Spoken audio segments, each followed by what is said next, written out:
కోహ్లీ కుమ్మేసిండు, రోహిత్ శర్మ రెచ్చిపోయిండు, బంతితోని బూమ్రా దుమ్ము లేపిండు, సిరాజ్ సుక్కలు చూపించిండు, సూర్యకుమార్ సిక్సులు, పాండ్యా పరుగులే పరుగులు. గిట్లుంటాయి క్రికెట్ ముచ్చట్లంటే. ఏండ్ల సంధి మొత్తం అన్నలదే ఆట అంటే. అరే మా వాళ్ళు గిన ఆడుతుండ్రు, ఈ నడుమ జోరు చూపియబట్టిరి, వాళ్ళని కూడా ఎంకరేజ్ చేయాలి కదా. మన క్రికెటర్ గొంగడి త్రిషకు ₹1 కోటి ఇస్తామని చాటింపేసింది సర్కారు. ఇంకో క్రికెటర్ ధృతికి 10 లక్షలు, కోచ్కి 10 లక్షలు, ట్రైనర్ కు 10 లక్షలు. మొన్న మన దేశం అండర్-19 వరల్డ్ కప్ గెలిచిందంటే త్రిష ఆటే కారణం.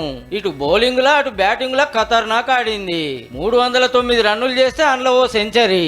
సొంతూరు భద్రాచలం. బిడ్డకు ఆట నేర్పిస్తానికి 4 ఎకరాలు జిమ్ అమ్మేసిండట. నాయన నమ్మకాన్ని నిలబెట్టేటట్టు మంచి ప్లేయర్ అయింది. ఆడిపిల్లలు చదువులనే కాదు ఆటల్లో కూడా ఆర్పారైతే అన్నట్టు. చెప్పున్నే ఇండియా టీం ఆడాలని కోరుకుంటా. All the best Trisha.